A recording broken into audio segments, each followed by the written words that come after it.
Welcome back, everyone, to another episode of Small Business Treasury. And today I have a very exciting topic that I think would be very, very useful for individuals who've been following this videos, who've been following the content, who've been paying attention to a lot of the important things that are small business owners and large corporations and growing businesses need to implement from a treasury perspective. And today I want to talk about, okay, we know the risk exposed to having a lack of treasury controls. We know the risk of not having proper policies in place. We know the risk of not being aware of these situations. What do we do about it now? And that is a fantastic question to ask, because that question is what leads to change. Change is what you want in your organization. Change is what initiates the action to take place to be able to protect the capital that your organization works very hard to obtain.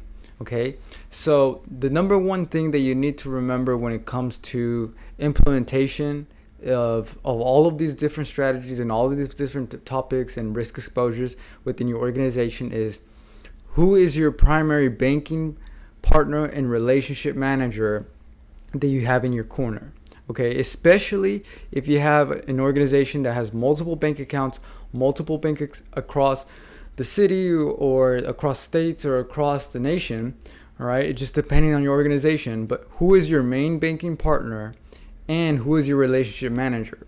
Because they're going to be a key players when it comes to being guided in the right place of who you need to speak to get these things implemented. Okay, so today we're going to talk about how do you implement a new service, right? Because in Treasury, as we've discussed in many of these videos, Treasury has multiple different tools available that is offered by your financial institution that's going to be there to protect the capital within your organization. So we're talking about ACH fraud filter, positive pay.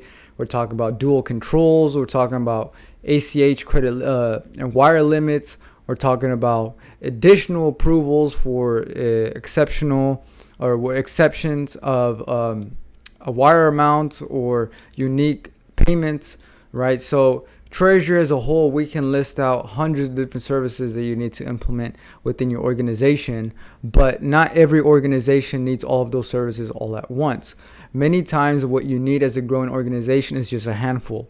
Whatever that may be is depending on your organization, the size, the revenue, the amount of people involved, how cautious you want to be, how proactive you want to be, because each of these services are important in your growth phase, right? So, but the most important ones are going to be your ACH fraud filter, your dual controls, your template limits, your payment limits, making sure you have someone who segregation of duties in place, making sure you have your policies in place, making sure that you have a good protocol in place for people who've had access to your bank accounts in the past as an employee and who no longer have access because they've been terminated or they resigned or whatever may be the case. So all of those things are the main most important things. Your positive pay for your check fraud prevention.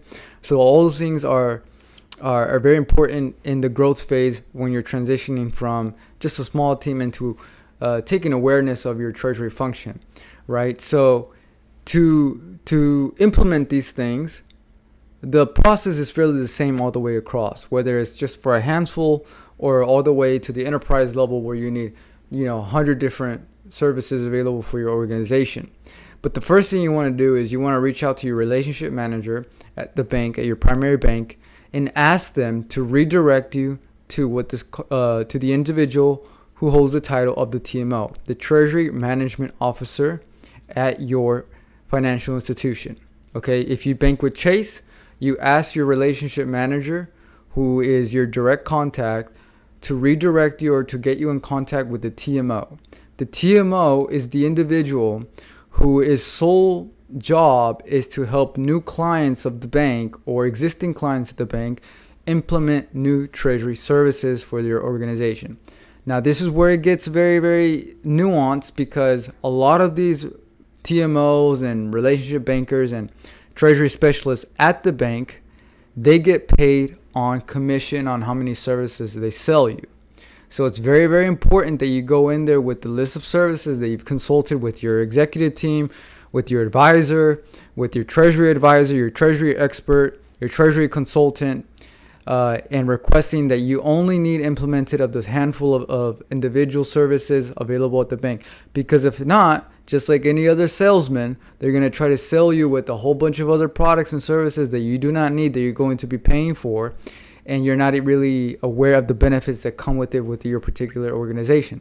So it's very, very important that you speak with your treasury advisor, your treasury consultant, or your treasurer within the organization, or someone who's knowledgeable in the treasury, in the corporate treasury space, who has looked at your financials, who knows the details of your organization, who knows the ins and outs of the industry that you're in, who understands your needs, and who understands your business very, very well, who's going to be able to recommend the services that you need as an organization, right? Because if not, the TMO and the other banking specialists at the bank, they're going to try to sell you a lot of things that you really do not need, that are above the things that are necessary to protect your cash, okay? So once you consulted with your proper consultants and advisors, and you go to the bank and you're ready to implement this yourself as a DIY, then you want to make sure that you speak to the TMO and say, hey, I would like to implement these certain treasury services within my enterprise. You know, you're my primary banking partner. You probably hold 85-90% of my cash.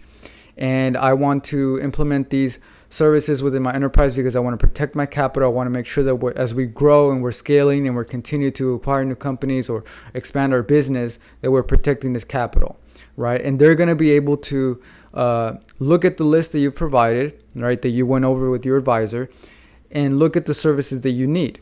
And at that point, they're going to be, oh, yes, we can definitely get these implemented. You know, we can take a look at that. They'll go in the back and they'll probably do some analysis on your banking activity to see the volume activity, you know, any other important information, revenue, average deposits on a monthly basis, available balance on a daily basis, the volumes for ACH, volumes for wires, just all generic information, so they can give you very, very good and specific products and services of your list that you provided based on the activity in your account, in your business checking account for your enterprise.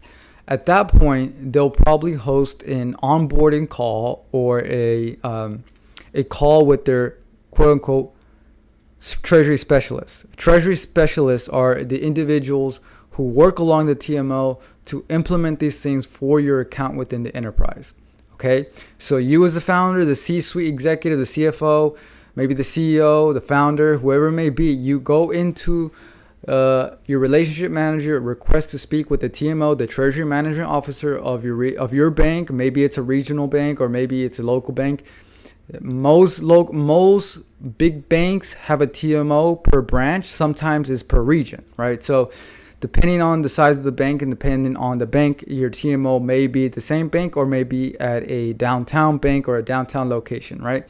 So you'll speak with the bank TMO either in-person meeting or over Teams or Zoom, whatever it may be. It just depends on your preference. And at that point, you'll discuss what the list of items that you've prepared with your treasury advisor of what you want to implement within your enterprise. Okay. And at that point, once they have the final kickoff, they launch off, you have ongoing meetings for implementation. You'll be working alongside your the implementation team, the treasury specialist, to making sure that all of these things that you requested are being implemented in your enterprise to protect the specific request and cash within your checking accounts, your payroll accounts, your tax accounts, whatever type of accounts that you may have, and to protect the overall liquidity of the company. Okay, now this is where phase 2 of implementation comes in.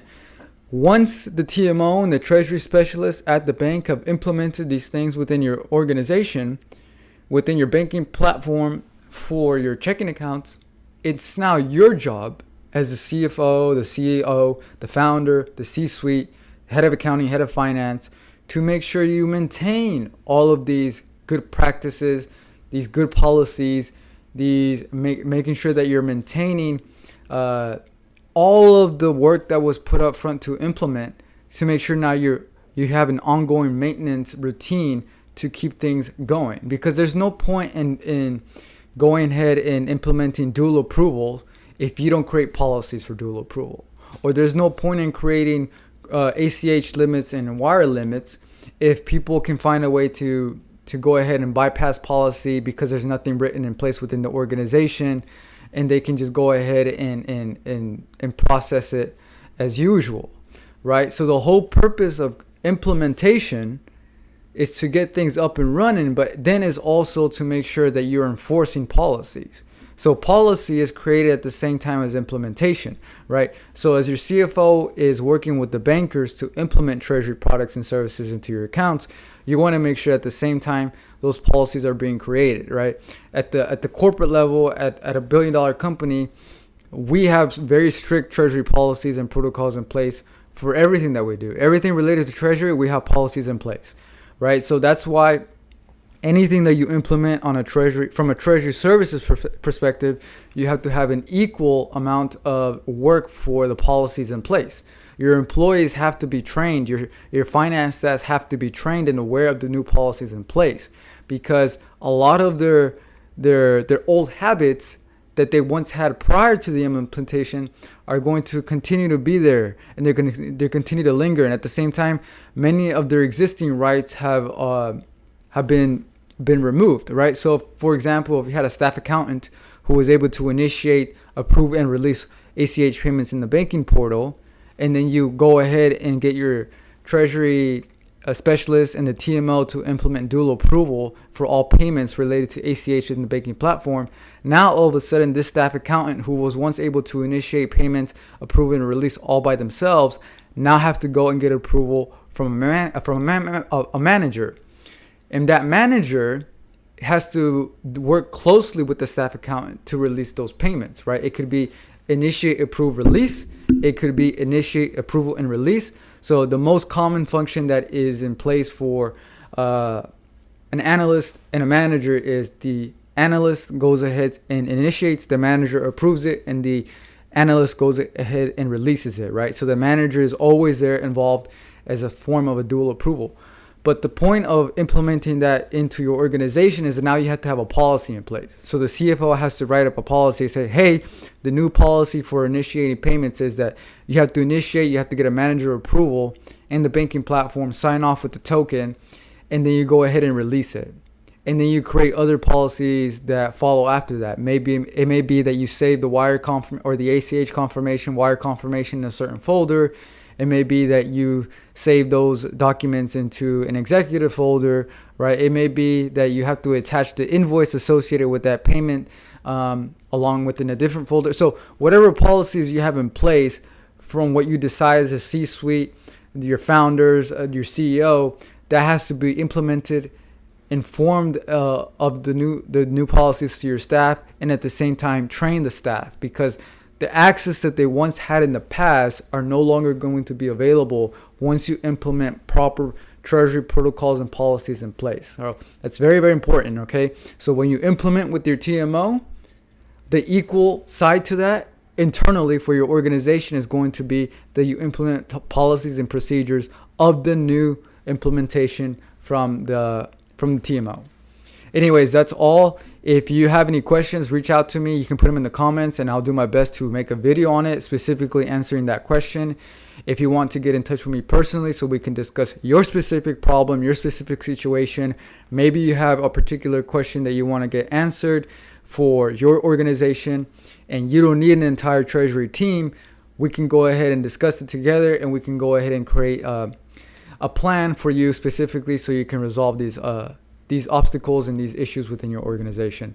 Remember, the most important thing in Treasury is to protect the capital that you work very hard to get. You have a whole bunch of individuals in your organization who work hard every day to make sure your organization is running. You have the contractors, you have employees, you have the sales team closing deals. All of that does not matter if you're exposed as an organization to fraud, to some sort of leak, to embezzlement, to fake invoices. So you want to make sure that you protect that capital that was very hard to obtain, and you want to make sure that you're able to implement these things so you can scale going forward. That's all for today's video, and we'll see you on the next one.